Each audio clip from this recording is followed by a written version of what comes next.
Salesiana de Escola. Olá, bom dia! Sejam bem-vindos, 7h15 da manhã, a mais uma edição do Jornal Salesianas.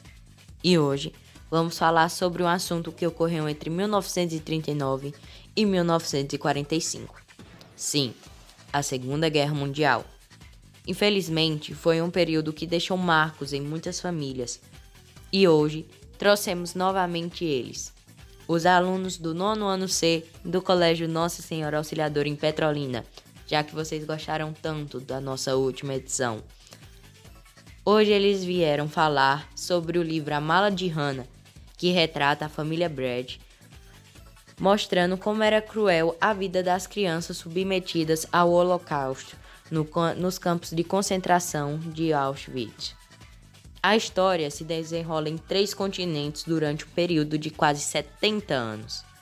Envolve a experiência da garotinha Hannah e de sua família na Tchecoslováquia, atual República Tcheca, nas décadas de 1930 e 1940, e também de uma jovem e um grupo de crianças em Tóquio, no Japão, que foi atrás da história da pequena garota após receber os objetos para o seu museu, em um deles, a mala de Hannah. Vamos falar agora com Thaísa.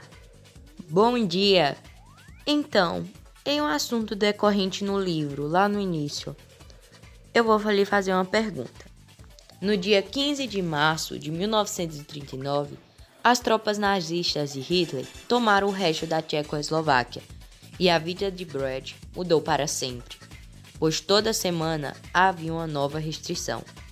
Assim, os judeus tiveram que seguir alguma dessas regras. Cite-as. Você pode me dizer quais eram essas regras? João Henrique, bom dia. Hoje eu vou falar um pouco sobre as regras que os judeus tinham que seguir logo após as tropas nazistas de Hitler tomarem o resto da Tchecoslováquia. No dia 15 de março de 1939, as tropas nazistas de Hitler tomaram o resto da Tchecoslováquia e a vida de diversas famílias judias mudou para sempre. Os nazistas declararam que os judeus eram perversos, uma má influência e perigosos. E daquele tempo em diante, a família Brad e outros judeus em Novo Mesto teriam de seguir algumas regras. Os judeus só podiam sair de casa apenas durante algumas horas. Só podiam comprar apenas em algumas lojas e em determinados horários. E não podiam viajar. Então, não podiam mais visitar seus entes queridos. Eles também tiveram que declarar aos nazistas tudo o que possuíam: arte, joias, prataria e contas no banco. Nossa, não sabia dessas condições. Agora vamos falar com Yasmin. Yasmin, quando Hannah foi enviada para o campo de concentração, então um dia anunciaram que algumas regras seriam alteradas. As garotas poderiam sair uma vez por semana por 2 horas. Qual a primeira atitude de Hannah após as mudanças das regras? Bom dia, João. Bom dia a todos os ouvintes. Bom, quando Hannah ouviu esse anúncio, ela correu para o prédio onde o George vivia. Ela gritava pelo nome do irmão, perguntando a todos que estavam ali. Abria a porta de todos os quartos, até do banheiro ela abriu, tanto que foi lá onde ela o encontrou. O encontro deles, como conta no livro, foi um momento muito emocionante para os dois, com abraços apertados, choro, risadas. Milhares de perguntas surgiram naquele momento, cheio de emoções misturadas. A partir daquele dia, Hannah e George aproveitaram todo o tempo que eles tinham. Aquelas 2 horas na semana era um momento que os dois tinham para matar a saudade, lembrar de outros momentos. Enfim, aquele anúncio foi muito importante para os irmãos Brad. Nossa, ela era muito apegada ao irmão. Agora vamos falar com outro aluno.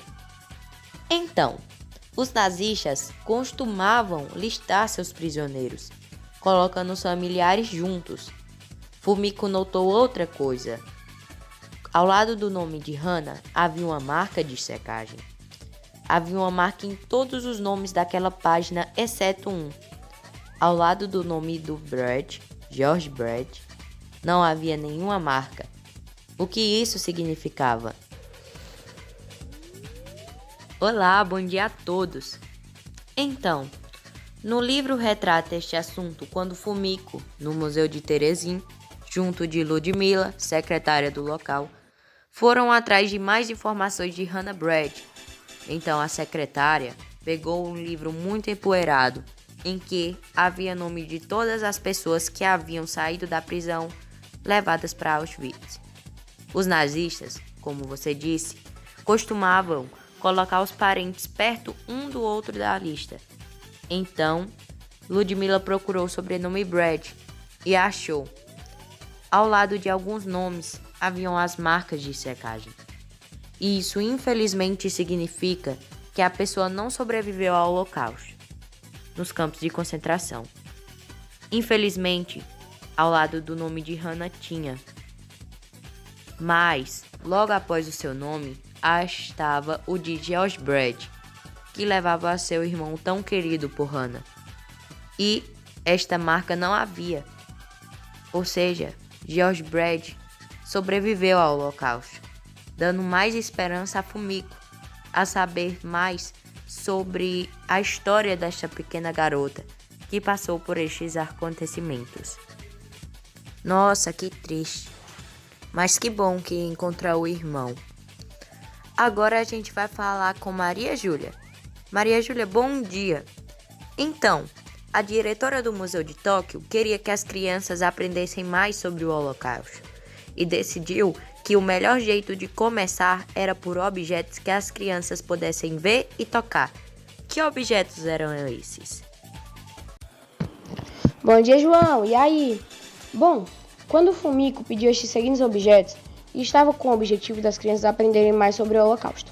No início, pediu um par de sapatos e uma mala, mas ninguém queria dar para ela, pois estavam cuidadosamente preservados.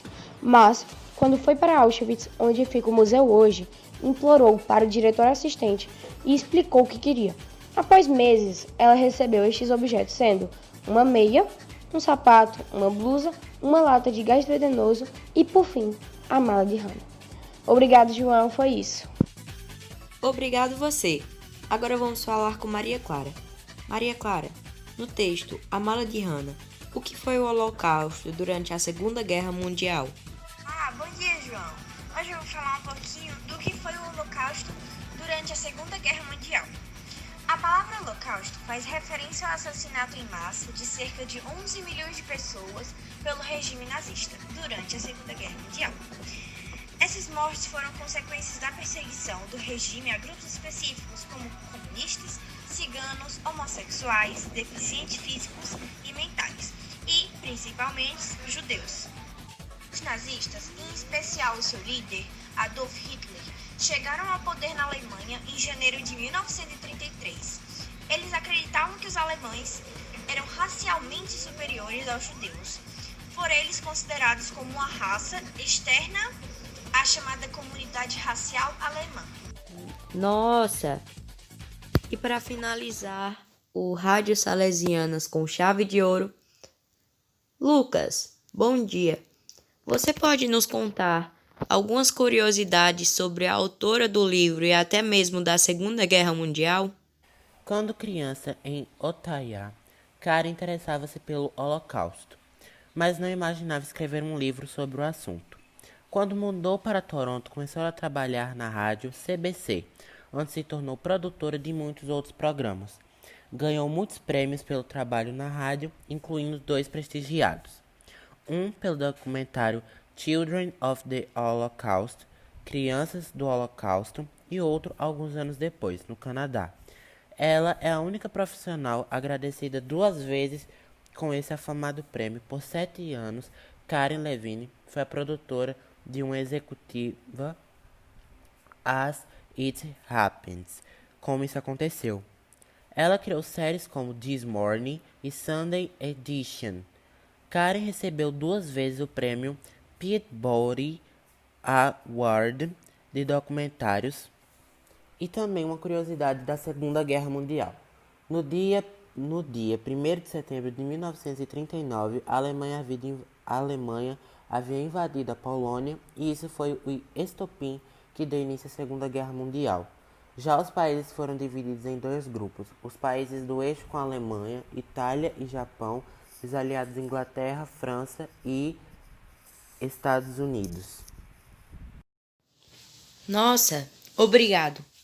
E hoje ficamos por aqui, mais uma edição finalizando. Obrigado a todos que assistiram e até amanhã neste mesmo horário.